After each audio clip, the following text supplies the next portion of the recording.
Well, the availability of health care in rural areas is becoming a major concern in many parts of the country. Fortunately, Upper Michigan has generally avoided that trend. Healthcare services took a major step forward in the middle of last year when UP Health System opened its new $300 million hospital. We'll talk about that today. Conversation starts right now. From TV6, this is The Ryan Report. Here's your host, Don Ryan.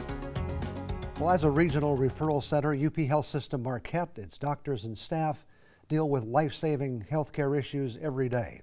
It's also the largest employer in Upper Michigan. Part of the LifePoint Health Network, the company recently named Gar Acheson as the new CEO at the Marquette Hospital, and also to serve as the market president for UPHS in Upper Michigan. This morning, we're pleased to welcome Gar Acheson to the Ryan Report. Nice to have you with us. Well, thank you for having me. It's a pleasure to be here. You know, whether you know it or not, you're a pretty important guy. When you head up the largest employer, and more than that, an organization that deals with life-saving issues every day. I mean, that's a major assignment. So we want people to get to know you. Well, I appreciate it, and happy to be here in Marquette. It's been a real pleasure to get back closer to where my roots are from. Okay, and speaking about that, I know you've been to other parts of the country, but you are a Michigan native, aren't you? I am.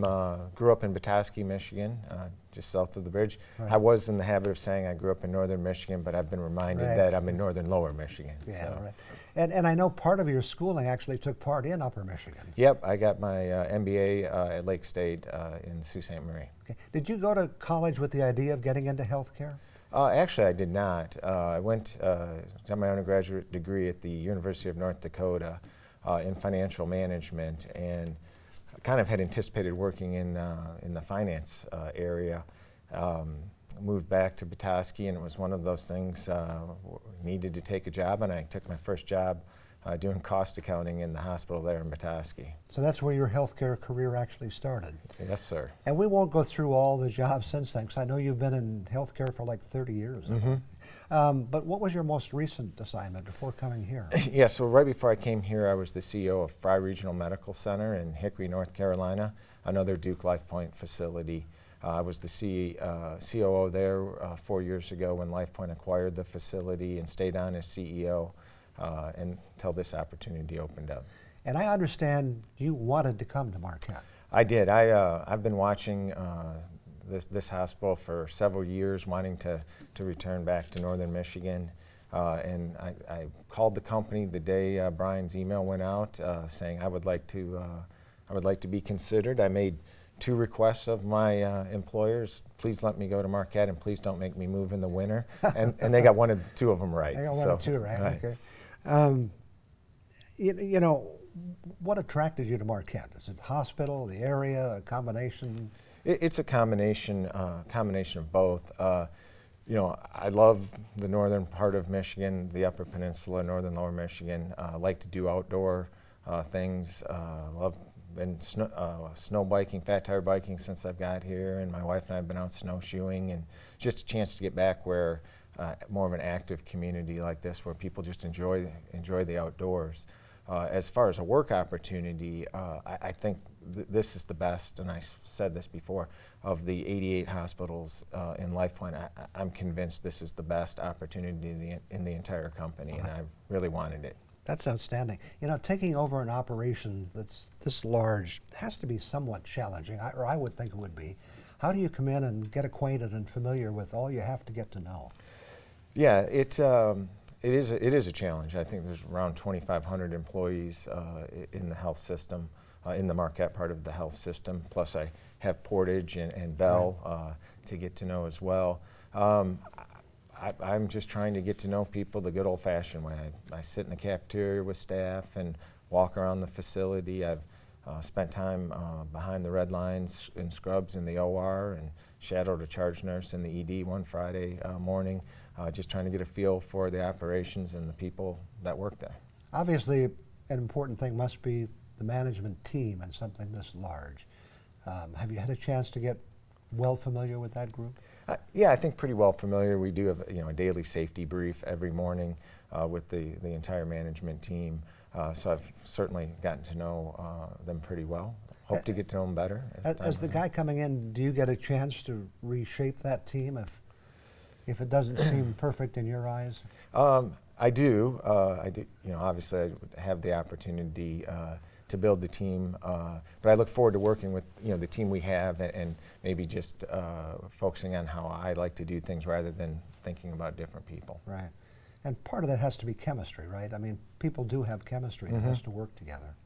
How would you describe your management style? I feel like probably some of my strengths in the management style is I try to be very approachable to staff, including frontline staff, leaders, physicians. I tend to wander around and get to meet the people where they are rather than sitting in an office sort of thinking you can command from there. So I really like to get in the facility, get to know people. I like sitting in the cafeteria with people and hearing about their jobs and walking around and talking to people. I know under the former CEO there was some visioning or planning things that were going on. Is that still a process, or is the plan pretty well in place for now? I think it's always going to be an evolving plan, especially as you're a health system, as to how you do things differently in the UP and work with other facilities throughout the UP, so we can maintain our position as really the regional referral center for the Upper Peninsula. So I think a lot of that visioning stays in place. It's constantly evolving as times change and needs change, and physician needs change, and healthcare evolves. There's no one good plan for healthcare. You have to constantly be reviving it. And things change so quickly now too, don't they? They do. Healthcare is a rapidly moving field. So. Okay. We'll talk more about that and some other things in just a couple of minutes. We'll be back with more on today's show just 2 minutes from now.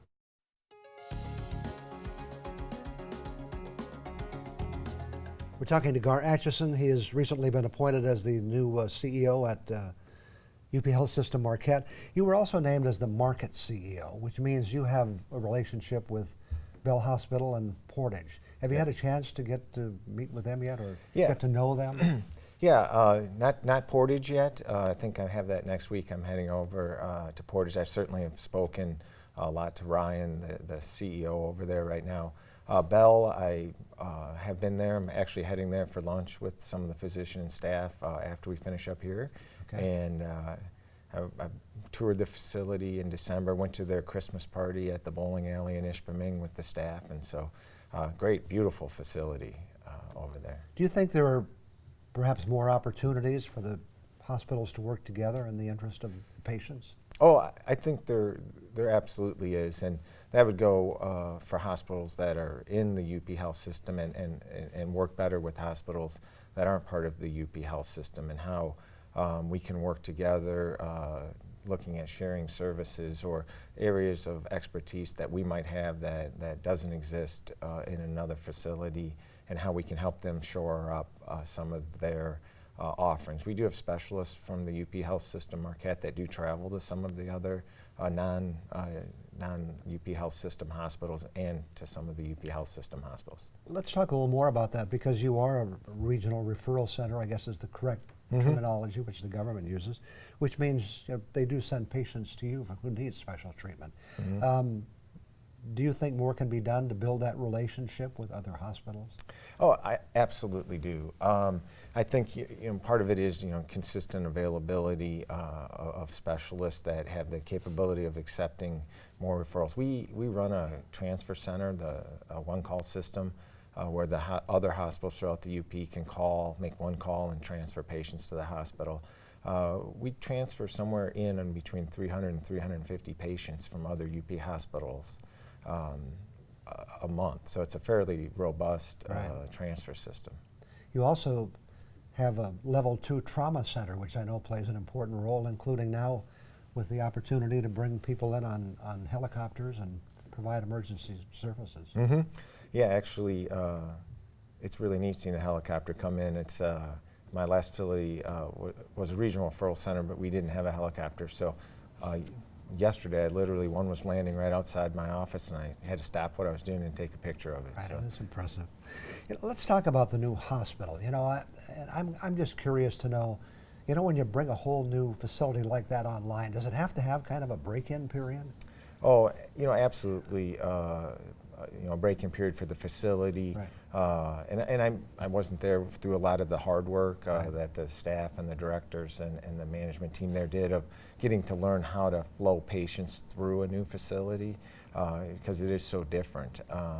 But there's always little things, anticipating how much cold air comes through a side door near registration that gets opened in the winter that you didn't notice when you Right. open the facility in the summer. So we're tweaking constantly as we go to make it better. I know there was an issue early on with adequate parking for employees. I think they've dealt with that issue, but perhaps temporarily at this point. Well, I think I would say it's mostly dealt with. Hopefully we'll need more parking, right? And that would be the ultimate goal, is to hope to grow the services and keep people in the Upper Peninsula for their health care. So hopefully I'm adding parking continuously. But we've added some employee lots. So I think we, for the most part, have parking accomplished. What do you see as the benefits of being part of LifePoint? What does LifePoint bring to our community? So some very obvious benefits from the LifePoint side of the Duke LifePoint relationship. They bring a lot of capital to play. Right. I think $300 million to start. And I think it may have leaked up higher than that, actually. Okay. But that was the best laid plans at $300 million. But yeah, I mean, that's the most obvious example. An unbelievably beautiful brand new facility sitting in the center of Marquette is an example. They obviously bring a lot of business expertise.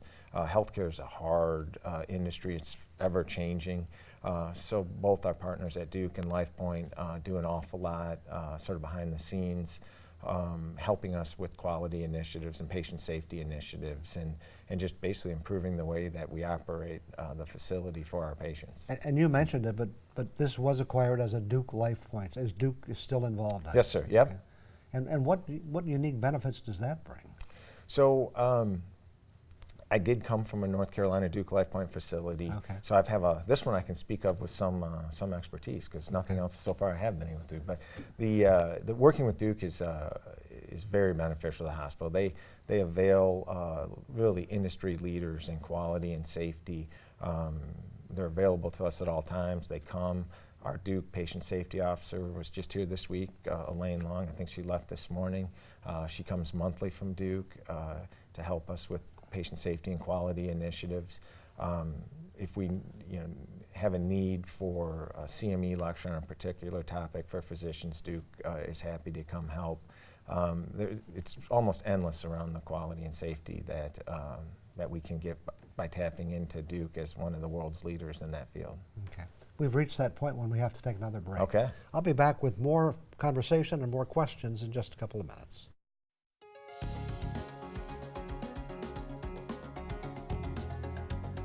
Again, we're talking with Gar Atchison. He is the CEO at UP Health System Marquette.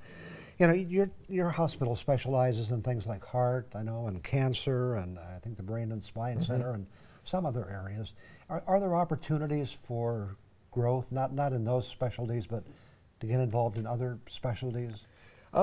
There's very few specialties not available at UP Health System Marquette. So we'll be constantly looking as the field evolves. I think we have opportunities to do more and to continue to expand some of the service lines that we do have, around brain and spine and around heart, and vascular is an area that is growing, and we have opportunities to be more involved in vascular and endovascular work. I know there are some areas that you have to be in a pretty unique, for example, most people with burn issues are taken to Milwaukee. I think not everybody's going to get into that field. But right.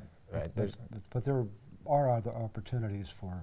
Yeah, I mean, down the road, I think there's not really, and this is just me, I think there's opportunities maybe to do more around women and children's and keep some of that work in the UP. And one of the keys, isn't it, not just your hospital, but others have talked about the fact that people need to use the services that are here for us to be able to keep them and expand them. That's really important, isn't it? Yeah, it's very important, and I think it's a two-way street in that, as the largest employer in the area, as more patients trust and stay within the health system in the UP, we create more jobs. and contribute economically to the community by job creation from people basically shopping locally for their health care. You know, on the flip side of that, we have to deliver, you know, great care every time to every patient, because we need to earn that trust. That's not a given trust. That's one that we have to earn every day. Right. One of the keys, obviously, is attracting doctors, and that's always been somewhat of a challenge, I think, as you get into more rural areas. I think we're pretty fortunate here, aren't we? I think we're very fortunate here. We have some needs right now that we're working on to shore up some of the specialties. We need a few additional providers here and there. But I think by and large, this facility's pretty fortunate to have this wide breadth of subspecialty care that's not available at most community hospitals. Does the fact we have this new hospital and a strong medical center as well make it at least a little easier to recruit those doctors? Well, let's hope so. I think it is a beautiful facility, and hopefully that contributes. I think what's going on in Marquette itself helps recruit. You know, the outdoor livability, the pathways everywhere through town, the close opportunities for skiing, snowshoeing. So our sweet spot is going to be outdoor enthusiasts and people who enjoy getting exercise outdoor and want to be in a place like this. And I think Marquette's recruiting for itself and helping us out along the way. I do know a lot of those young doctors who come to Marquette tend to like that outdoor lifestyle. They do. I think they're choosing it. They're choosing coming here because they're actually seeking out the lifestyle that we have available here. Do you see part of your responsibility as building a stronger relationship between UP Health System and the community? Oh, absolutely. I think that's you know, paramount in my success is going to be really developing strong relationships with the community. I'm fortunate I've been asked to join the Ambassadors Program, and I really look forward to working with them and really just engaging the community, you know, at all levels. Going to NMU hockey games or just being around town is very important. And just staying for a while. Just staying for a while would be good. So. You know, I think one of the community's concerns is what happens to the old hospital. And is that something that's still being worked out? It's still being worked out. You know, we're working on a plan, working with the Lake Superior Community Partnerships, helping us develop a development plan. So that it can be a marketable property for future development. So, I mean, that's the ongoing work is what is the highest and best use for that property going forward to benefit Marquette. And you're still using it, I think, to some extent. We are still using parts of it to some extent. We are trying to consolidate into the newer part of the facility. But yeah, we do have services and employees still in that location. And there is room for expansion in the new hospital if you get into some new areas? We do. We absolutely do have room for expansion. It's an 8-floor facility, and the 8th floor is currently shell space. So hopefully we soon will have a need to build out some more patient care areas up on the 8th floor. Okay. Well, very good. Thanks for coming in and giving us a chance to get to know you a little better. Hopefully you're going to be around for a while and providing some leadership in this important area. Thank you. Okay, I plan on it. All right, okay. I'll come back again. All right, I'll be back with some other questions for you in just a couple of minutes.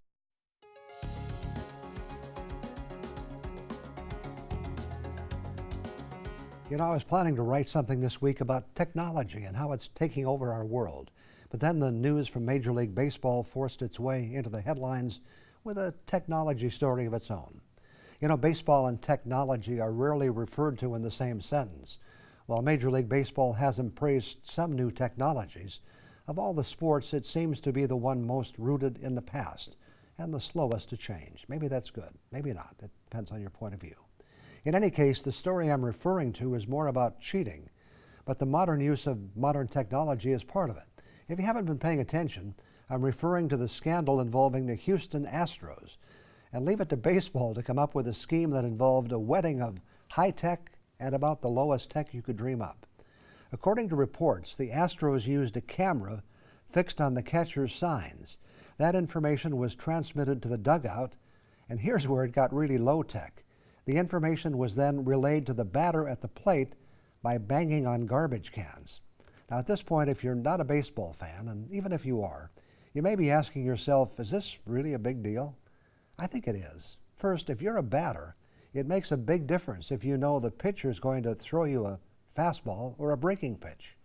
Figuring out what pitch is coming is part of the game that pitchers and batters play. Second, it's always been fair game for players to try to steal signs by watching what's going on.